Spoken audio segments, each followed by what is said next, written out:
মাননীয় স্পিকার, আপনাকে ধন্যবাদ। আমাদের এখানে we have many pulse in our string. Already একজন বক্তৃতা দিয়েছেন, আরও দিবেন মাননীয় আইনমন্ত্রী। আমি না দিলে অনেক সময় খুশি হয় অনেকে। আমি ভাবছিলাম আমাদের আরও জুয়েলস যারা আছে তাদেরকে আজকে একটা একটা করে প্রকাশিত করব। মাননীয় স্পিকার, অনেক ধন্যবাদ আপনাকে। আমি মাঝে মধ্যে আজকে একটু দেখব, কারণ রেকর্ডের ব্যাপার অনেক কিছু এখানে উত্থাপিত হয়েছে।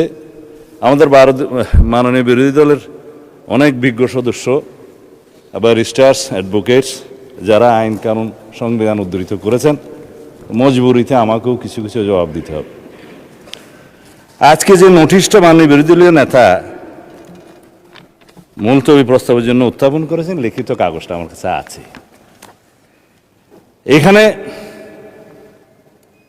জুলাই জাতীয় সনদ, সংবিধান সংস্কার বাস্তবায়ন আদেশ 2025, আদেশ নম্বর 1/2025, আমি পড়ছি ওনারটা। এর অনুচ্ছেদ 10 অনুযায়ী সংবিধান সংস্কার পরিষদের অধিবেশন আহ্বান প্রসঙ্গে, এটাই হচ্ছে আজকের ফ্যাক্ট ইন ইস্যু, আলোচ্য বিষয়। তা আসি, এই 10 অনুচ্ছেদ সংবিধান সংস্কার বাস্তবায়ন আদেশের কি, সেটা হচ্ছে পরিষদের অধিবেশন আহ্বান, কোরাম, ভোটদান ইত্যাদি সংসদ নির্বাচনের ফল ঘোষিত হইবার 30 পঞ্জিকা দিবসের মধ্যে যেই পদ্ধতিতে জাতীয় সংসদের প্রথম অধিবেশন আহ্বান করা হইবে, অনুরূপ পদ্ধতিতে পরিষদের প্রথম অধিবেশন আহ্বান করা হইবে। এটা একটি আদেশ। তাদের বক্তব্য অনুযায়ী এই পরিষদের অধিবেশন কেন রাষ্ট্রপতি আহ্বান করলেন না? এবার সংবিধানে আসি। আর্টিকেল 72 অনুসারে রাষ্ট্রপতি প্রধানমন্ত্রীর পরামর্শ অনুযায়ী, লিখিত পরামর্শ অনুযায়ী সংসদের অধিবেশন, প্রথম অধিবেশন, সময় স্থান নির্ধারণ করে প্রজ্ঞাপন করেছেন। আর্টিকেল 73 অনুসারে তার ভাষণ দেওয়ার কথা, তিনি এখানে ভাষণ দিয়েছেন। আমাদের মাননীয় বিরোধী দলের সদস্যগণ তার ভাষণ শুনতে চান নাই, ওয়াকআউট করেছেন, ভালো কথা। কিন্তু তার ভাষণের উপর আলোচনা করছেন এবং 50 ঘন্টা আলোচনা হবে ইনশাআল্লাহ। মাননীয় মহামান্য রাষ্ট্রপতির কাছে সংবিধান অনুযায়ী আমাদের কোনো কোনো সদস্য এখানে আছেন, উপদেষ্টা হিসাবে শপথ নিয়েছেন। সংবিধান তখন ভালো ছিল, রাষ্ট্রপতিও তখন ভালো ছিল, কিন্তু ভাষণের দিন উনি মনোপুত হলেন না আর কি। যাই হোক, এখন এই আদেশটা নিয়ে যে আমরা আলোচনা করব, আদেশের অনুবলে যে সংবিধান সংস্কার পরিষদের অধিবেশন কেন আহ্বান করা হবে না, তার উপর যে আলোচনা করব, আদেশটা কি, কিছু কিছু জবাবের মধ্যে চলে আসবে। মাননীয় বিরোধী দলের একজন সদস্য বলেছেন এই আদেশটা বৈধ আইন। এখানেই হচ্ছে বিতর্কটা। এই আদেশটা বৈধ আইন না। রাষ্ট্রপতি আদেশ জারি করতে পারতেন, পাস্ট টেন্স। 1971 সালের 26শে মার্চের পরের থেকে বাংলাদেশের সংবিধান প্রণীত হওয়ার আগ পর্যন্ত বাংলাদেশের স্বাধীনতার ঘোষণাপত্র অনুযায়ী এবং সেই অনুযায়ী laws continuance enforcement order 1971 10th April এবং the Bangladesh constitution provisional constitution order 1972, এই অনুসারে রাষ্ট্র পরিচালিত হয়েছে। রাষ্ট্রপতি অর্ডার জারি করেছেন, রাষ্ট্রপতির অর্ডার অনুসারে নবগঠিত রাষ্ট্র পরিচালিত হয়েছে। আদেশগুলো সবগুলোকে বৈধতা দিয়ে সংবিধানের প্রথম এবং 4th তফসিলে বৈধতা দেওয়া হয়েছে, কন্টিনিউশন হয়েছে। আমি সেই আদেশকে বৈধ আদেশ মনে করি। যে হাইকোর্টের আদেশ, যে রুলিংয়ের কথা বললেন, সেই আদেশগুলোকে আইনে পরিণত, আইন বলে স্ট্যাটাস দেওয়া হয়েছে। অবশ্যই আর্টিকেল 152 অনুসারে একটা হচ্ছে ল, আরেকটা হচ্ছে এক্সিস্টিং লস। আইন এবং প্রচলিত আইন দুই জায়গাতেই আদেশ হচ্ছে বৈধ আইন। অন্যান্য প্রথা, রুলস সব কিছু বৈধ আইন, আদেশও আইন। কিন্তু এই আদেশ ছিল, কিন্তু আদেশ জারি করার ক্ষমতা 1973 সালের 7ই এপ্রিলের পর রাষ্ট্রপতির আর রইল না। 4th তফসিলের সংবিধানের ৪র্থ তফসিলের ধারা ৩ সাবসেকশন 2 সাবসেকশন 3 অনুসারে যে সমস্ত আদেশ জারি হয়েছিল সেটা বৈধ, এবং যে সমস্ত আদেশ জারি হয়েছে সেটা পরে রাষ্ট্রপতি বাংলাদেশে প্রণীত সংবিধানের সাথে সামঞ্জস্যপূর্ণতা দেওয়ার জন্য সেটা আদেশ সংশোধনও করার ক্ষমতা দেয়া হয়েছে। এবং সেখানে আপনি দেখবেন 2 বছরের টাইম লিমিট করে দেয়া হয়েছিল। আমি দেখে বললে ভালো বলি না, সেই জন্য এমনি বলি। তো সেই জায়গায় 2 বছরের সময়সীমা 1974 সালের একটা দিবসে শেষ হয়, সেটা আমি পরে বলবো, এখানে দেখে বলতে হবে। কিন্তু ৪র্থ তফসিলের ধারা 17 সাবসেকশন 2 লাস্ট প্যারাগ্রাফ অনুসারে বাংলাদেশের রাষ্ট্রপতির আর আদেশ জারির ক্ষমতা রইল না। তারপরে দেখে নিতে পারেন। তারপরে রাষ্ট্রপতি আদেশ জারি করলেন কিভাবে, সেটাই হচ্ছে আজকের ফ্যাক্ট ইস্যু। যে আদেশের জন্মই বৈধ হলো না, সেই আদেশ হবে ভয়েড অ্যাব ইনিশিও লিগ্যাল ল্যাঙ্গুয়েজ, সূচনা থেকেই অবৈধ। এইবার বক্তৃতায় আসি। মাননীয় স্পিকার, এই আদেশটা রাষ্ট্রপতির অধ্যাদেশ না হওয়ার কারণে 133টি অধ্যাদেশ উপস্থাপন করা হলেও সংসদের প্রথম দিনে এই আদেশটা উপস্থাপন করা হলো না, কারণ এটা না হয় অধ্যাদেশ না হয় আইন। আমি সেজন্য বলেছিলাম এটা হয়তো কোনো নিউট্রাল জেন্ডার হতে পারে। এনিওয়ে, এই আদেশটি অন্তর্বর্তীকালীন সরকারের অন্তহীন একটি প্রতারণার দলিল, এটা আমি আজকে আবার পুনরুচ্চারণ করছি।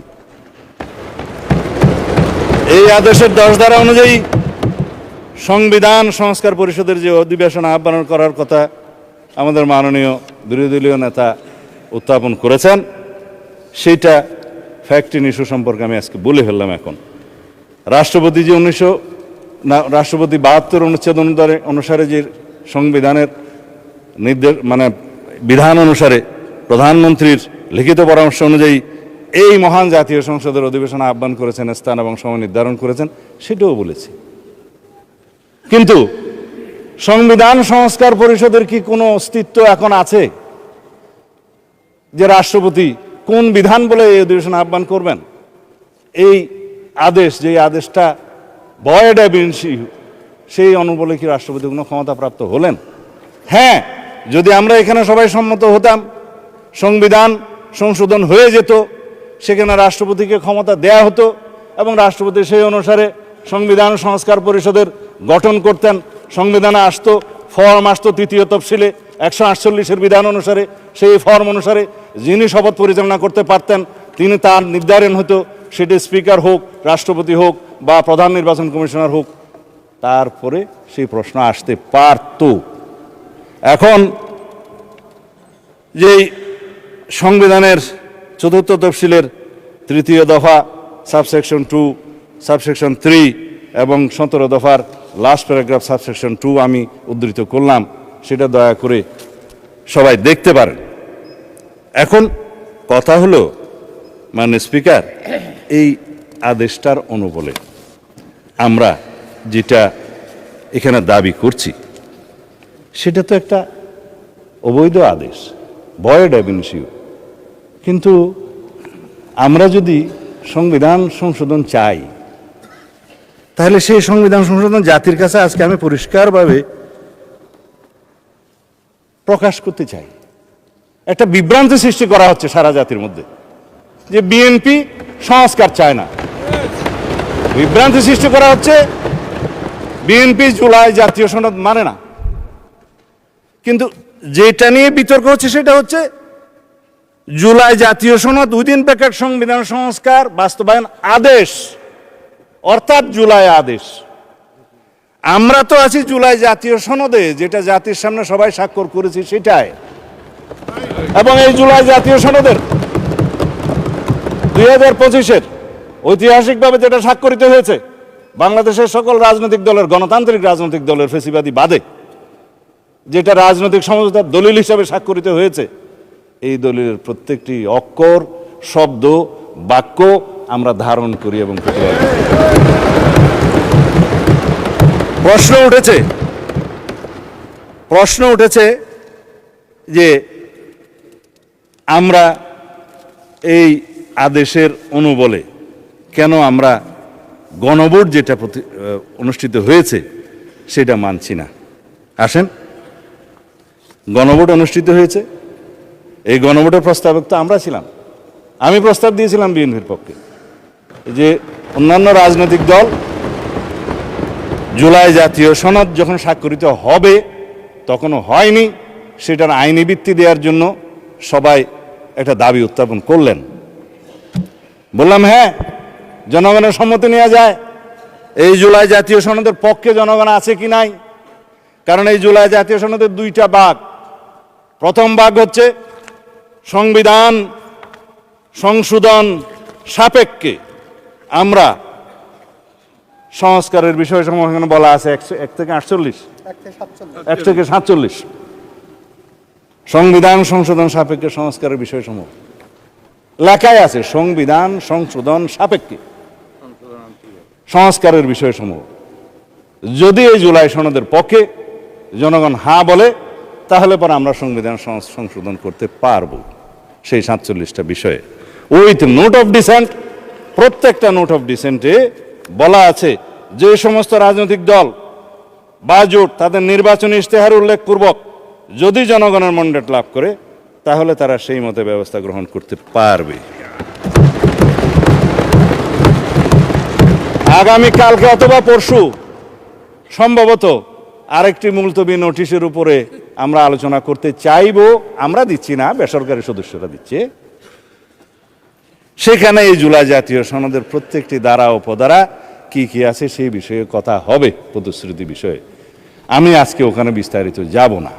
এটার দ্বিতীয় ভাগ হচ্ছে যেই সমস্ত সংস্কারের বিষয়ে আমরা একমত হয়েছি, সেই বিষয়ের মধ্যে কিছু আইন আছে সংশোধন করতে হবে, কানুন আছে, বিধি আছে, বিধান আছে, সেটার জন্য সংবিধান সংশোধনের প্রয়োজন হয় নাই বিধায় ইন্টারিম গভর্নমেন্ট অনেক অধ্যাদেশের মাধ্যমে সেগুলো সংশোধন করেছেন, এক্সিকিউটিভ অর্ডারের মাধ্যমেও করেছেন। আমরা এগ্রিড হয়েছি। তবে সেই সমস্ত অধ্যাদেশগুলো বিধান মতে বাংলাদেশের নির্বাচিত জাতীয় সংসদে উত্থাপন করতে হয়েছে। আর্টিকেল 93 অনুসারে আইনমন্ত্রী সেটা করেছেন। And this is the supremacy of the parliament, and this is the sovereignty of the people, and this is the sovereign house of the nation. এই sovereign হাউসের ক্ষমতা হচ্ছে, এখতিয়ার হচ্ছে রাষ্ট্রপতি অধ্যাদেশ জারি করতে পারলেও ইন বিটুইন 2 সেশনস সেটা এই মহান সংসদে পাশ করে নিতে হবে উইদিন 30 ডেজ। এটাই হচ্ছে সার্বভৌম পার্লামেন্টের সার্বভৌমত্ব।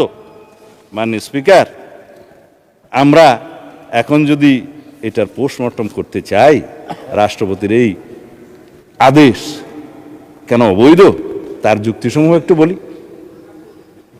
7ই এপ্রিল 1973, আগে যেটা বলছিলাম, এই তারিখ থেকে বাংলাদেশের প্রথম জাতীয় সংসদ বৈঠক অনুষ্ঠিত হওয়ার পর রাষ্ট্রপতির আদেশ জারির ক্ষমতা রহিত করা হইল সংবিধানের 4th তফসিলের 17 দফার 2 দফা, লাস্ট প্যারা। রাষ্ট্রপতির কোনো আদেশ এবং অধ্যাদেশ দ্বারা পরবর্তী সংসদের সার্বভৌম এখতিয়ারকে খর্ব করতে পারেন না। কেন পারেন না? আর্টিকেল 7, রাষ্ট্রের সকল ক্ষমতার মালিক জনগণ, এবং সেই জনগণের সার্বভৌমত্ব এখতিয়ার প্রয়োগের মাধ্যমে এই সংবিধান হচ্ছে সর্বোচ্চ আইন। Any laws inconsistent to the constitution will be buoyed, is buoyed, shall be buoyed to the extent of the inconsistency. এটাই হচ্ছে supremacy of the constitution, supremacy of the house, supremacy of the people of the country. সেই 7 অনুচ্ছেদ বলে কথা বলছি। এই 7 অনুচ্ছেদে 2টা ধারা যুক্ত করেছিল fascist Hasina, 7A and 7B, যেগুলা আনকনস্টিটিউশনাল ডিক্লেয়ার হয়েছে, নাল অ্যান্ড ভয়েড হয়েছে, হ্যাঁ, আল্ট্রা ভায়ারস কনস্টিটিউশন ডিক্লেয়ার হয়েছে। বলা হয়েছে নন এস্ট, মানে ইট ওয়াজ নট দেয়ার। ভার্ডিক্ট হাইকোর্টের এখনো পর্যন্ত আপিল হয়নি। সংবিধান সংস্কার বাস্তবায়ন আদেশের দফা 4, আমি এখান থেকে লিখেছি আর কি, আইন থেকে। গণভোটের ব্যালট উত্থাপিত প্রশ্ন দফা ৮ সংবিধান সংস্কার পরিষদের সদস্য হিসেবে শপথ গ্রহণ। দফা ১০ যেটা নিয়ে আলোচনা হচ্ছে, সংবিধান সংস্কার পরিষদের অধিবেশন আহ্বান। দফা ১৩ সংবিধান সংস্কার অবিলম্বে কার্যকর করা। একটা মহামান্য সম্রাটের আদেশ জারি হয়ে গেল, ১৮০ দিনের ভিতরে সংবিধান সংশোধন হয়েছে বলে দরিয়া লওয়া হইবে। তাহলে পরে এই জনগণের অধিকার কোথায়? সুপ্রিমেসি কোথায়? সুভেরেনিটি কোথায়? জনগণ ৫১% ভোট দিয়ে কনস্টিটিউশনাল ম্যান্ডেটে নির্বাচিত করেছে এই সংসদ সদস্যদের। প্রশ্ন আসছে ওই পক্ষ থেকে, তাহলে ৭০% ভোটের কি হবে? ৭০% ভোটের একটা ফায়সালা হবে। জনরায়কে আমরা সম্মান করতে চাই, করতে হবে, কিন্তু এই ৭০% তো দেওয়ার কথা ছিল মাননীয় স্পিকার জুলাই জাতীয় সনদের পক্ষে আছে কি নাই সেটার উপর। আমি আগেও বলেছি, এই যে আদেশ যেটা নিয়ে কথা হচ্ছে এবং যেটার সাথে সামঞ্জস্য রেখে গণভোটের অধ্যাদেশ করা হয়েছে, সেই গণভোটের দফা ৩ এবং ৪ আরও কয়েকটা দফা আছে, দেখলে সময় যাবে, আমি দেখব না। সেগুলো সামঞ্জস্যতা রেখে প্রশ্ন রেডি করা হয়েছে। জনগণকে বলছে এটা সংবিধান সংস্কার হয়ে যাবে, এর পক্ষে হাঁ অথবা না। কথা হচ্ছে মাননীয় স্পিকার, আর্টিকেল 93 অর্ডিন্যান্স জারির মাধ্যমেও রাষ্ট্রপতির ক্ষমতা নাই কোনো সংবিধানের বিধানকে রহিত হয়, পরিবর্তন হয় সেরকম কোনো আইন জারি করা, অধ্যাদেশ জারি করা। এটা তো অধ্যাদেশও নয়, এটা তো ভয়েড অ্যাব ইনিশিও একটা অর্ডার, যেটা রাষ্ট্রপতি করতেই পারেন না। সেখানে কনস্টিটিউশন চেঞ্জ করার জন্য একটা আদেশ জারি হলো, তারপরে সেটার অনুবলে গণভোটের মধ্যে প্রশ্ন উত্থাপিত হলো। এগুলো সব কিছু হচ্ছে এখতিয়ার বহির্ভূত। যারাই করেছে, ইন্টারিম গভর্নমেন্ট করেছে, কনস্টিটিউশন ভায়োলেশন করেছে, অথচ সেই কনস্টিটিউশন অধীনেই তো তারা শপথ গ্রহণ করেছে। সে রাষ্ট্রপতি করতেই পারে না, এখতিয়ারটা কোথায়? তারপরে আসে এখন দফা ১৩ সংবিধান সংস্কার অবিলম্বে কার্যকরী হবে। সেটা তো বললাম, সরাসরি এটার মধ্য দিয়ে নেক্সট পার্লামেন্টকে, অর্থাৎ এই পার্লামেন্টকে, সাকসেসর পার্লামেন্টকে, পরবর্তী পার্লামেন্টের এখতিয়ারকে খর্ব করা হলো। পৃথিবীতে এমন কোনো বিধান নাই, সংবিধানের মাধ্যমেও না, সাকসেসর পার্লামেন্টকে, পরবর্তী সংসদকে বাইন্ডিং করতে পারে, অধিকার ক্ষুণ্ণ করতে পারে। হ্যাঁ, করতে পারে। আমরা এখানে এমন কোনো আইন এখন সংবিধান আনতে পারবো না যে পরবর্তী পার্লামেন্টের সংসদ সদস্যরা এই করতে পারবে না। নো, যার জন্য সংবিধানের ফ্যাসিস্ট সরকার আরোপিত 7A and B null and void ঘোষণা করা হয়েছে। আলটা বায়াস দ্য কনস্টিটিউশন ঘোষণা করা হয়েছে, বলা হয়েছে নন এস্ট, এটা ছিলই না। এখন আসেন যে দফা ৭ ১৮০ দিনের ভিতরে সংবিধান সংস্কার সম্পন্ন করার যে বিধান করা হয়েছে, যে এই সংস্কার পরিষদের অস্তিত্বই নাই, সেই সংস্কার পরিষদের এখতিয়ার এখানে ডিক্লেয়ার করা হয়েছে যে ১৮০ দিনের ভিতরে এই আদেশে যা যা আছে সব করবেন। আদেশটার মধ্যে মাননীয় স্পিকার যে সমস্ত তফসিল দেয়া হয়েছে, 30টা তফসিল দেয়া হয়েছে। এই তফসিলের মধ্যে আদেশটা দেখলাম, আমি তো মনে করছিলাম 48টাই তফসিল এখানে ধরিয়ে দেবে, পক্ষে 47টা। বলছে জুলাই জাতীয় সনদ 2025-এ যে সকল বিষয়ে ঐক্যমত হয়েছে ঐক্যমত হয়েছে উইথ নোট অফ ডিসেন্ট। কিন্তু এখানে নোট অফ ডিসেন্টের প্রশ্নটা কোথায়? এখানে নোট অফ ডিসেন্টের অংশটা কোথায়? আপনি প্রস্তাবটা করলেন আর নোট অফ ডিসেন্ট সহ যেভাবে আমরা ঐক্যমত হয়েছে সেটা লিখলেন না। তার মানে এটা হচ্ছে একটা জাতীয় প্রতারণা দলিল। এখানে বলছে দফা ৪ অনুযায়ী গণভোটের ব্যালটে উত্থাপিত 4টি প্রশ্নের প্রত্যেকটিতে আপনি আলাদাভাবে হ্যাঁ অথবা না দেওয়ার বিধান, এই হ্যাঁ অথবা না দেওয়ার বিধান এইটা সংবিধান সংশোধনের প্রশ্নে জড়িত, এই পার্লামেন্টের সার্বভৌমত্ব লঙ্ঘনের সাথে জড়িত। সেই প্রশ্নই আপনি গণভোটে দিতে পারেন না। যদি দিয়েও থাকেন 4টা গণভোটের প্রশ্ন, আমাকে কেন বাধ্য করা হলো? একটা জবাব দিতে হবে, হ্যাঁ অথবা না। বলা হচ্ছে যে তুমি এখানে 3টা শরবতের বোতল আছে, তবে এই কুইনেনটাও তোমাকে খাইতে হবে। মা ছেলেকে ট্যাবলেট খাওয়াতে পারছে না বেশি তিতা, তো কলা খায় ছেলে, কলার ভিতরে কুইনেনটা ঢুকাই দিল ছেলে, এবং খাওয়ার সময় দেখলো এটা তিতা তিতা লাগে, তার ওটা দূর করে বাইর করে ফেলাই দিল। এই কোন আইনকে আপনি জাতিকে এইভাবে বাধ্য করে খাওয়াইতে পারেন? 3টা প্রশ্নের সাথে জুলাই জাতীয় সনদের মিল আছে। আমরা গণভোট চেয়েছিলাম এই জুলাই জাতীয় সনদের ভিত্তিতে, সবাই সম্মত হয়েছিল।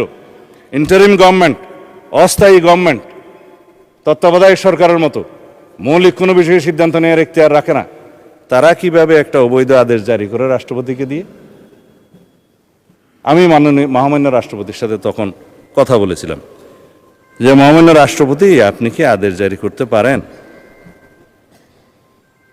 বলে আমি তো পারি না, কিন্তু আমাকে পারাচ্ছে। তা এখন রাজহংসকে জোরপূর্বক স্বর্ণের ডিম পারতে বাধ্য করার মতো ঘটনা। যাই হোক, এখন সেটা অবৈধ ডিম্ব হয়েছে। এখন সংসদ সদস্য হিসেবে শপথ গ্রহণের পর দফা 8 অনুসারে ওই আইনেরই, ওই আদেশেরই অস্তিত্বহীন সংবিধান সংস্কার পরিষদের সদস্য হিসেবে শপথ নেওয়ার কোনো বিধান না থাকার পরেও একজন মাননীয় ব্যারিস্টার সদস্য বলেছেন, না, আমার মাননীয় সদস্য বোধহয় ডক্টর শফিকুল ইসলাম মাসুদ বলেছেন, এই সংবিধান সংস্কার পরিষদের সদস্য হিসেবে শপথ নেওয়ার ফর্মটা আমি পটুয়াখালী থেকে আনি নাই, এখানে কে সাপ্লাই করলো? আমি একমত, প্রধান নির্বাচন কমিশনারের অফিস থেকে এই ফর্ম এখানে জাতীয় সংসদে দেওয়ার এখতিয়ার প্রধান নির্বাচন কমিশনার নাই। তিনি শপথ নিয়েছেন তফসিল 148 অনুচ্ছেদের অনুবলে তফসিল 3-এ সংবিধান সংরক্ষণের জন্য তিনি শপথ নিয়েছেন। তিনি শপথ ভঙ্গ করেছেন, সংবিধান লঙ্ঘন করেছেন। কেউ একজন সিভিল রাইট হিসেবে মামলাও করেছে, ওখানে পক্ষভুক্ত করে নাই নির্বাচন কমিশনকে, কিন্তু বার্ডিক যদি আসে নির্বাচন কমিশন যে এটা ভায়োলেট করেছে আসবে। আমি মাননীয় প্রধান নির্বাচন কমিশনারকে এখানে বলা ঠিক না, যেহেতু উনি অনুপস্থিত, এটা বিধান নাই, সেজন্য গড়িয়ে বলছি, প্রশ্ন করতে পারতাম, করছি না, যে আপনি সংবিধান সংরক্ষণের জন্য শপথ নিয়েছেন, এই ফর্ম আপনাকে দাখিল করা জাতীয় সংসদের সচিবের কাছে পৌঁছে দেওয়ার কি এখতিয়ার কে দিয়েছে? কোন আইন বলে দিয়েছে? জাতীয় সংসদের সচিব এখানে উপস্থিত আছে বলতে পারি, ভায়োলেশন তো হবে না। তিনি সেই ফর্মটা আমাদের কাছেও পাঠালেন, ওনাদের কাছেও পাঠালেন। আমরা তখন আমাদের নেতৃবৃন্দ মাননীয় প্রধানমন্ত্রীর সাথে আলাপ করে বললাম, আমরা তো আজকে শপথ নিতে যাব, এখানে তো 2বার শপথ নিতে হবে, দেখা যাচ্ছে প্রথমবার শপথ নেওয়ার পরে দ্বিতীয়বার শপথ নিলে তো আগেরটা ভায়োলেশন হয়ে যাবে, এখন কি করবেন? বলে আমি তো এমপি হিসাবে নির্বাচিত হয়েছি, ব্যালটের মধ্যে একটা দানের শীষ ছিল, আর একটা কোদাল মার্কা ছিল, আর একটা কি কি যেন ছিল, দাড়ির পাল্লা ছিল। আপনার খুশি হয়েছেন? ঠিক আছে, দাড়ির পাল্লাও ছিল, আচ্ছা শাপলাও ছিল না? ওনার আসনে শাপলা দাঁড়ায় নাই, ওনার আসনে শাপলা কুলি দাঁড়ায় নাই, ঢাকা 17-তে ছিল না, সেজন্য না ওনার আসনে দাঁড়ায় না, ঢাকা 17-তে দাঁড়ায় না। আপনাদের একজন ডাক্তার সাহেব দাঁড়াইছিল এবং ওনার পরিচয় দিচ্ছে যে আমি তারেক রহমানের বিরুদ্ধে ইলেকশন করতেছি, জানো না? বলছি তো উনি বললেন যে ব্যালটে তো এখানে সংবিধান সংস্কার পরিষদের সদস্য হিসেবে আলাদা কোনো ব্যালট ছিল না।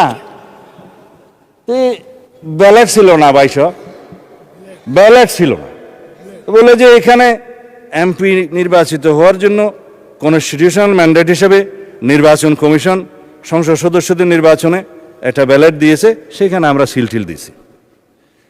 আর একটা গণভোটের ব্যালট ছিল যে সংস্কার চাই কি চাই না, হ্যাঁ ওখানে হ্যাঁ না দিবে, জবরদস্তি দিয়েছে, দিল। 3টার মধ্যে ঠিক আছে, একটার মধ্যে ঠিক নাই, 4টা প্রশ্নের মধ্যে। তো সেইটা তো আর নির্বাচিত হয় নাই, সেটা হচ্ছে জুলাই জাতীয় সনদের পক্ষে আছে কি নাই। তো জুলাই জাতীয় সনদের পক্ষে তো আমরা আছি, সারা জাতি আছে, সেটা দিয়ে তো সংস্কার পরিষদের কোনো সদস্য এখানে নির্বাচিত হয় নাই। শপথ নেবেন কিভাবে? এই যে মাননীয় সদস্য গ্যাজেট নোটিফিকেশন দেখাচ্ছে, আমি তো গ্যাজেট নোটিফিকেশন দেখতে দেখতে এই 70-এর কাছাকাছি আসছি। কোনটা গ্যাজেট আর কোনটা আইন সেটাই এখন বর্ণনা করছি। এখন সার্বভৌম জাতীয় সংসদের নির্বাচিত সদস্যগণ কিভাবে নির্বাচিত? সার্বভৌম জনগণের এখতিয়ার অনুসারে তাদের প্রতিনিধি হিসাবে তারা নির্বাচিত করেছে এই সার্বভৌম জাতীয় সংসদে প্রেরণ করার জন্য। আমরা ব্যক্তিগতভাবে কেউ সার্বভৌম নই, কিন্তু এই হাউস বাংলাদেশের একমাত্র হাউস যেটা সুভারেন, যেখানে যেই আলোচনায় আপনি করবেন এটা আদালতে নেওয়া যাবে না। এটাই হচ্ছে সার্বভৌমত্বের প্রকাশ। জনগণের সার্বভৌমত্ব, জনগণ জনপ্রতিনিধি নির্বাচিত করে সাংবিধানিক ভোটের মাধ্যমে আমাদের এখানে পাঠাইছে। আর একটা ভোট যেটা গণভোট হয়েছে সেটা সংস্কারের পক্ষে আছে কি না, হ্যাঁ অথবা না বলে। আমার এই এখতিয়ার সংসদ সদস্য হিসেবে, এই সার্বভৌম সংসদের এখতিয়ার কি একটা গণভোটের সংস্কারের হ্যাঁ অথবা না দিয়ে 70%-এর কথা যেটা বলছে সেটা কি ভায়োলেট করা যায়? তারা তো বলেছে আপনি সংস্কার চান কি চান না, চেয়েছে, আমরা তো সংস্কার চাই, কিন্তু কিসের ভিত্তিতে চাই? যেটা রাজনৈতিক সমঝোতার দলিল হিসাবে জুলাই জাতীয় সনদ 2025 ভবিষ্যতের পথরেখা যেটা স্বাক্ষরিত হয়েছে ঐতিহাসিকভাবে, সেটার ভিত্তিতে সংস্কার চাই। আর প্রশ্ন উঠতে পারে গণভোট এবং তার ফলাফলের কি হবে? বলে ফেললাম, অসাংবিধানিক আদেশের অনুবলে বেআইনি কোনো আদেশের মাধ্যমে কোনো কিছুই বৈধতা পেতে পারে না মাননীয় স্পিকার। এই উক্ত জুলাই জাতীয় সনদ, সংবিধান সংস্কার বাস্তবায়ন আদেশ 2025 এবং গণভোট অধ্যাদেশ 2025, এই দুইটারই বৈধতা উচ্চ আদালতে চ্যালেঞ্জ করা হয়েছে, যা বিচারাধীন এবং রুল জারি হয়েছে বলে শুনলাম। অতএব বিচারাধীন বিষয়ে পার্লামেন্টে বিতর্ক হবে কি হবে না সেটা আলাদা বিতর্ক হতে পারে, এই বিতর্ক এখানে হবে কি হবে না। বাংলাদেশ জাতীয়তাবাদী দল বিএনপি এই স্বাক্ষরিত জুলাই জাতীয় সনদ 2025 এর প্রতিটি অক্ষর, শব্দ, বাক্যকে ধারণ করে বাস্তবায়নের জন্য জাতির কাছে আমরা অঙ্গীকার আবদ্ধ। আমরা জুলাই জাতীয় সনদের আলোকে জুলাই ছাত্র গণ অভ্যুত্থানের 2024-এর শহীদের আকাঙ্ক্ষা এবং জাতির প্রত্যাশা পূরণের প্রতিশ্রুতিবদ্ধ। এদেশের জনগণ বিএনপির নির্বাচনী ইশতেহার সমর্থন করে শতকরা 51% ভোট দিয়ে তাদের ম্যান্ডেট দিয়েছে বিএনপিকে। কিন্তু আমরা সরকারি দল, বিরোধী দল সবাইকে নিয়ে এই মহান জাতীয় সংসদে সমঝোতার ভিত্তিতে আলাপ আলোচনার মধ্য দিয়ে সংবিধানের গণতান্ত্রিক সংশোধনী আনতে চাই। বাংলাদেশের মানুষের বিশাল জনপ্রত্যাশার প্রতি আমরা সকলেই দায়বদ্ধ। আমি এখন কনক্লুড করব, এরপরে পলিটিক্যাল বক্তব্য আমি দেব না, কারণ সময় বোধহয় বেশি নাই। হ্যাঁ, আচ্ছা, 1 মিনিট সময় আছে আপনার। ঠিক আছে, আমি 1 মিনিটে, আপনারা একেবারে না বললেও ভালো, তাই আমি আহ্বান জানাচ্ছি মানে স্পিকার, আসুন আমরা সংবিধানের গণতান্ত্রিক সংস্কারের মাধ্যমে, সংশোধনের মাধ্যমে রাষ্ট্র কাঠামো মেরামতের ঐতিহাসিক অঙ্গীকার প্রতিপালন করি। সেই জন্য আমি আজকে এই মহান জাতীয় সংসদে প্রস্তাব রাখছি on behalf of our leader of the house. জাতীয় সংসদে প্রতিনিধিত্বকারী সকল রাজনৈতিক দলের এবং স্বতন্ত্র সদস্যদের সমন্বয়ে সংবিধান সংশোধনের জন্য একটি সংসদীয় বিশেষ কমিটি গঠন করি এবং উক্ত কমিটিতে আমরা সকলে মিলে আলাপ আলোচনা করে সমঝোতার মাধ্যমে জনপ্রত্যাশিত সংবিধান সংশোধনী বিল এই মহান জাতীয় সংসদে উত্থাপন করি এবং সেটা সমঝোতার মাধ্যমে আমরা গ্রহণ করি। আমার সময় শেষ।